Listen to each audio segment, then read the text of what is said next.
বাংলাদেশের চলচ্চিত্র জগতের অন্যতম জনপ্রিয় অভিনেতা বাপ্পারাজকে তো আপনারা সবাই চেনেন, কিন্তু আপনারা কি জানেন বাপ্পারাজের মেয়েকে? জানতে হলে ভিডিওটি সম্পূর্ণ দেখুন। দর্শক, বাপ্পারাজ, যিনি তার অভিনয় ও দক্ষতার মাধ্যমে দর্শকের মন জয় করে নিয়েছেন। বাপ্পারাজ 1963 সালের 11 মার্চ জন্মগ্রহণ করেন। তিনি বাংলাদেশের অভিনেতা নায়ক রাজ্জাকের পুত্র। 1986 সালে চাপাডাঙ্গার বউ চলচ্চিত্রের মাধ্যমে বাপ্পারাজের চলচ্চিত্রে অভিষেক ঘটে। এরপর তিনি 3 দশকেরও বেশি সময় ধরে শতাধিক চলচ্চিত্রে অভিনয় করছেন। বাপ্পারাজ তার ক্যারিয়ারে ত্রিভুজ প্রেমের গল্পের অভিনয় করে বিশেষ খ্যাতি অর্জন করেছেন। অভিনয়ের পাশাপাশি বাপ্পারাজ পরিচালনায়ও দক্ষতা দেখিয়েছেন। এ ধরনের চরিত্রে অভিনয়ের জন্য তিনি ব্যর্থ প্রেমের সফল নায়ক বা মিস্টার সেক্সিফাইস নামে পরিচিত হয়েছেন।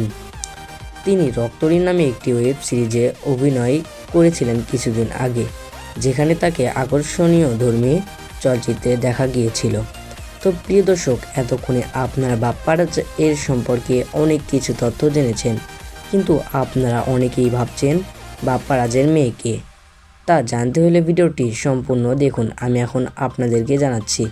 দর্শক, বাপ্পারাজ এর মেয়ের নাম তাসলিমা সুলতানা। দর্শক, তাসলিমা সুলতানা হচ্ছেন বাপ্পারাজের মেয়ে।